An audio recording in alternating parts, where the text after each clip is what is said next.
on ne peut absolument pas exclure un risque infectieux, c'est ce qui rend la situation assez préoccupante. Bien entendu, on est confronté à une situation de promiscuité avec des conditions d'hygiène qui sont extrêmement détériorées. On sait bien que dans ces cas-là, c'est un terrain propice à la survenue d'infections et notamment tout ce qu'on sait en rapport avec le péril fécal, c'est-à-dire des risques infectieux, notamment infectieux bactériens, avec voilà, des transmissions en rapport avec les selles, pourquoi pas éventuellement aussi des infections respiratoires. On est au stade de la rumeur. Moi, je ne suis absolument pas en situation de vous conforter ou de vous confirmer ce genre de pathologie-là. Comme je vous le disais tout à l'heure, c'est un risque qu'on peut imaginer clairement. Clairement, en tout cas en ce qui concerne la tuberculose, bien évidemment.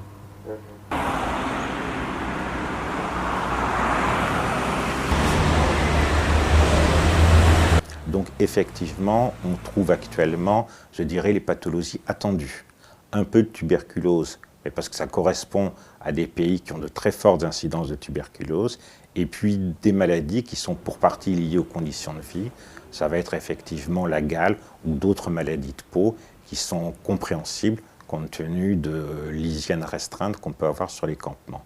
Et puis enfin, effectivement, là nous avons, sur Calais, il y a des cas de grippe et des cas de varicelle, et nous avons là des cas de varicelle qui ne sont pas surprenants puisque il faut savoir que la population métropolitaine est immunisée à plus de 90% contre la varicelle, puisque c'est une maladie infantile classique en Europe.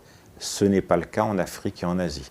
Donc la population migrante est beaucoup moins immunisée que la population européenne et susceptible de développer cette maladie qui, dans l'immense majorité des cas, est bénigne. Les seules personnes pouvant avoir des complications sont les femmes enceintes et des adultes qui seraient immunodéprimés.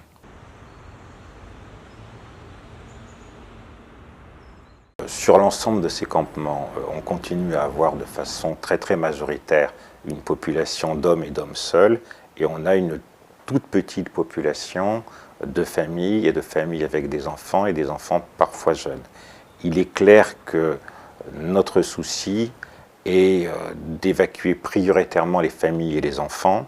Et c'est d'ailleurs un point important du projet de l'État et de la ville de Paris dans le futur centre de premier accueil que d'avoir prévu spécifiquement un centre pour traiter de la situation des familles et des enfants.